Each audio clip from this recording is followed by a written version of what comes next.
Merci, Monsieur le Président. Bonjour à toutes et à tous, Mesdames et Messieurs les membres de la Commission de l'Intérieur. Tout d'abord, merci pour cette invitation. Je suis Charlotte Michiels.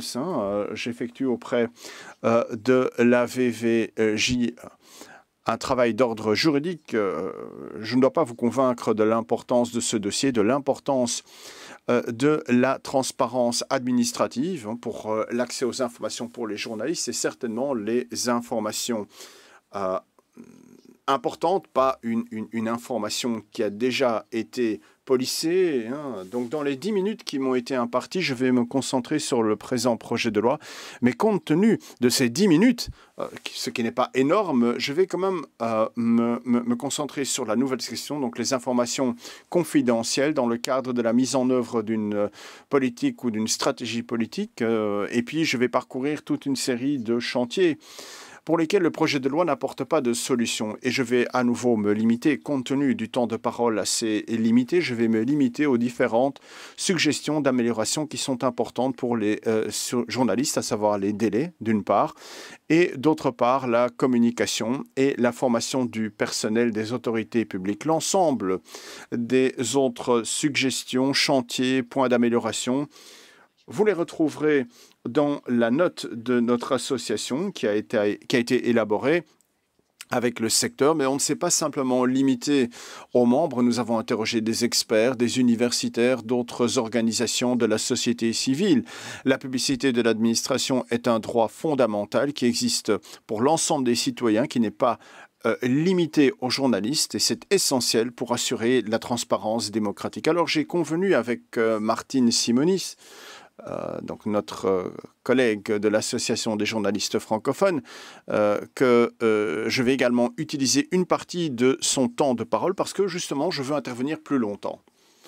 Le projet de loi portant modification de la loi publicité, donc du 11 avril 1994, comporte de bons éléments, ça c'est très clair, mais comporte également des éléments négatifs et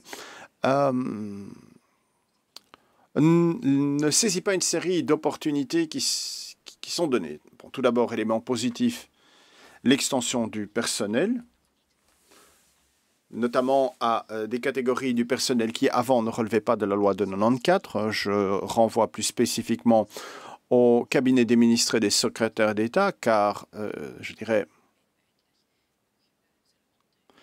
je reviendrai sur ces points-là ultérieurement dans mon analyse. Le projet de loi vise également à assurer une publicité de l'administration plus active, permet d'apporter une série de clarifications. Donc, des autorités doivent préciser comment une demande peut être améliorée et dès lors, le citoyen a à ce moment-là la possibilité d'obtenir une réponse satisfaisante. Et dernier point positif de ce projet de loi, une modalité, donc la publicité partielle est également clarifiée puisque les autorités doivent également indiquer quelles sont les informations qui ne sont pas partagées. Donc à gauche les points positifs, à droite les points négatifs. Ce projet de loi instaure 2 nouvelles exceptions.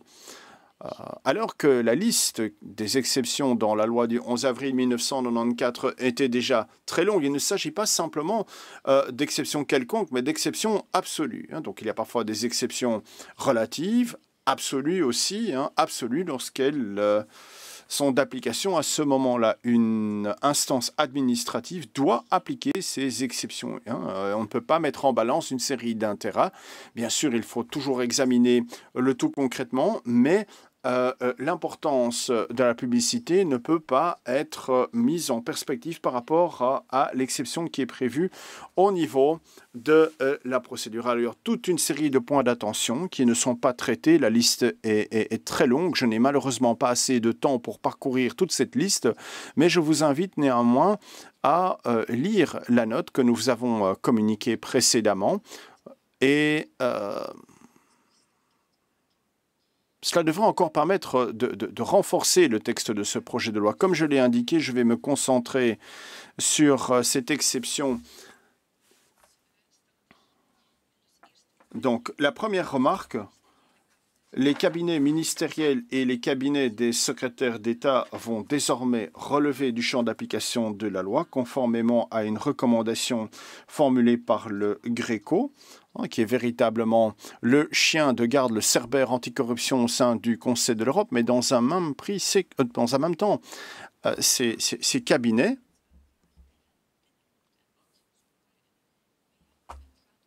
bénéficie d'un way out. Il s'agit d'une exception absolue. Donc, si cette exception est d'application, à ce moment-là, le cabinet doit refuser. Il n'y a à ce moment-là aucune prise en compte des intérêts, aucune mise en balance des intérêts. Il faut un contrôle concret, certes, comme nous l'avons dit, mais c'est quand même assez curieux. Vous reprenez d'une main ce que vous venez d'accorder. Donc les cabinets relèvent du champ d'application, mais dans un même temps, ces cabinets se voient offrir effectivement une solution pour refuser l'accessibilité à l'information. Quelle est la motivation de cette exception dans l'exposé des motifs?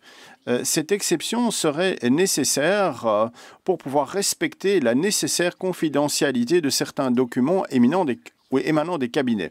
Alors, bon, première question, que faut-il entendre par cette confidentialité nécessaire? Comment peut-on définir cette notion de confidentialité nécessaire? C'est assez vague. Ensuite, certains documents. Mais de quels documents parlons-nous à ce moment-là?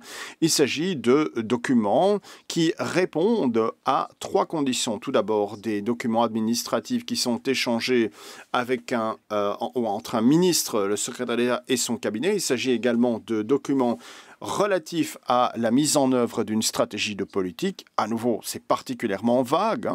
Que faut-il entendre par document relatif à la mise en œuvre d'une stratégie politique, où débute et où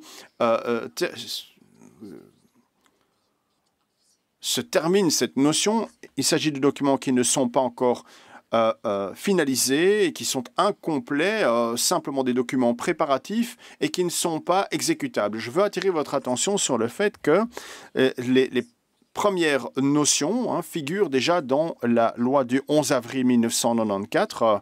Donc ces deux exceptions, des documents sont alors des exceptions facultatives. Mais en intégrant ces deux notions dans cette nouvelle exception, ces exceptions deviennent à ce moment-là des exceptions absolues. Alors, pour ce qui est de documents préparatoires ou documents non exécutables, voilà à nouveau deux notions qui ne sont pas claires. Qui pourra finalement déterminer quel document est un document purement préparatoire, un document qui ne peut pas entraîner une mise en œuvre quelconque? Qui va pouvoir trancher ces questions? Comme nous l'avons déjà dit, il existe déjà une longue liste d'exceptions absolues, relatives, dans la loi de 1994. Et cette exception, en fait, ces deux exceptions instaurées par projet de loi, ne font qu'allonger cette liste. Et donc, finalement, il existe une publicité de l'administration de principe, mais elle se trouve ici vidée de sa substance. Donc, cette publicité de l'administration est la règle. Chaque limitation, chaque exception doit être interprétée de façon restrictive. Cela signifie que toute nouvelle exception limite encore davantage cette publicité de principe. Dans la discussion des articles, on parle d'un motif d'exception spécifique, mais bon, nous doutons de cela en raison des notions assez vagues qui figurent dans la liste de ces nouvelles exceptions, et nous nous posons pas mal de questions par rapport au respect de la publicité de principe. Et puis il y a le caractère absolu, et puis le fait qu'il existe également d'autres exceptions. Tout cela pose problème. Le Conseil d'État avait d'ailleurs soulevé cette première remarque. Dans l'avis, on peut très clairement lire. La question se pose de savoir si les motifs d'exception prévus à l'article 6, etc., ne suffisent pas pour rencontrer la préoccupation exprimée, et le Conseil d'État renvoie donc à certains éléments qui ont déjà été évoqués ici, lorsque c'est incomplet, ou alors la publicité ne permet pas de respecter une obligation de secret instaurée par la loi, ou alors porte atteinte au secret des délibérés du fédéral. Alors pourquoi, nous dit le Conseil d'État, pourquoi avons-nous besoin de ces nouvelles exceptions? Finalement, les autorités peuvent parfaitement se satisfaire des exceptions existantes. Les autorités ne doivent absolument pas faire référence à ces nouvelles exceptions. D'autres l'ont évoqué.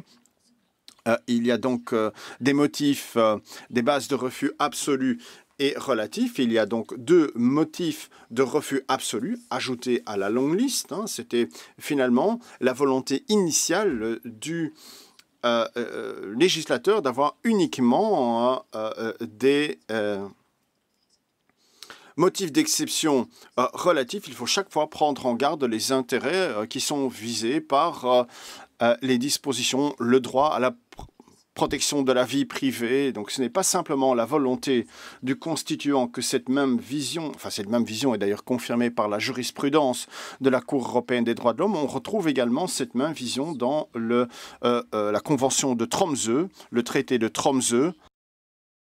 Et le gouvernement nous avait dit, voilà, nous portons garant de la ratification de ce traité pour l'appliquer aux différents niveaux de pouvoir. Lorsque vous vous engagez à la ratification et à l'approbation d'un instrument international, vous devez le respecter, y compris la vision relative à ces exceptions, le fait que des exceptions absolues sont inacceptables et qu'il faut toujours pouvoir mettre en balance les intérêts et qu'en d'autres termes, les exceptions sont par définition relatives.